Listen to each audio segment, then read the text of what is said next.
رقم 2 الفاضل المحترم الجميل اللي أطلق عليا مرة في التليفون قال لي: منال المفروض ما يقولوش عليكي منال النجار، المفروض يقولوا عليكي إخلاص النجار.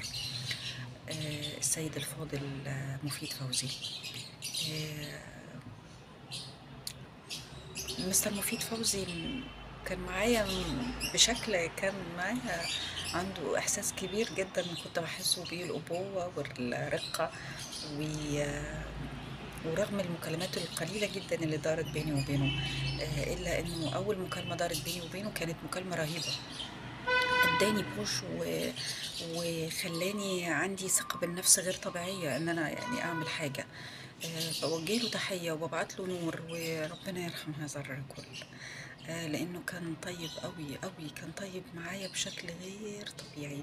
انا ببعت لهم حب وسلام و واتمنى ان انتم تبعتوا لهم دعواتكم وتترحموا عليهم زي ما أنا بترحم عليهم دايما، لأن هم ناس جميلة. Have a nice day وبحبكم قد الدنيا و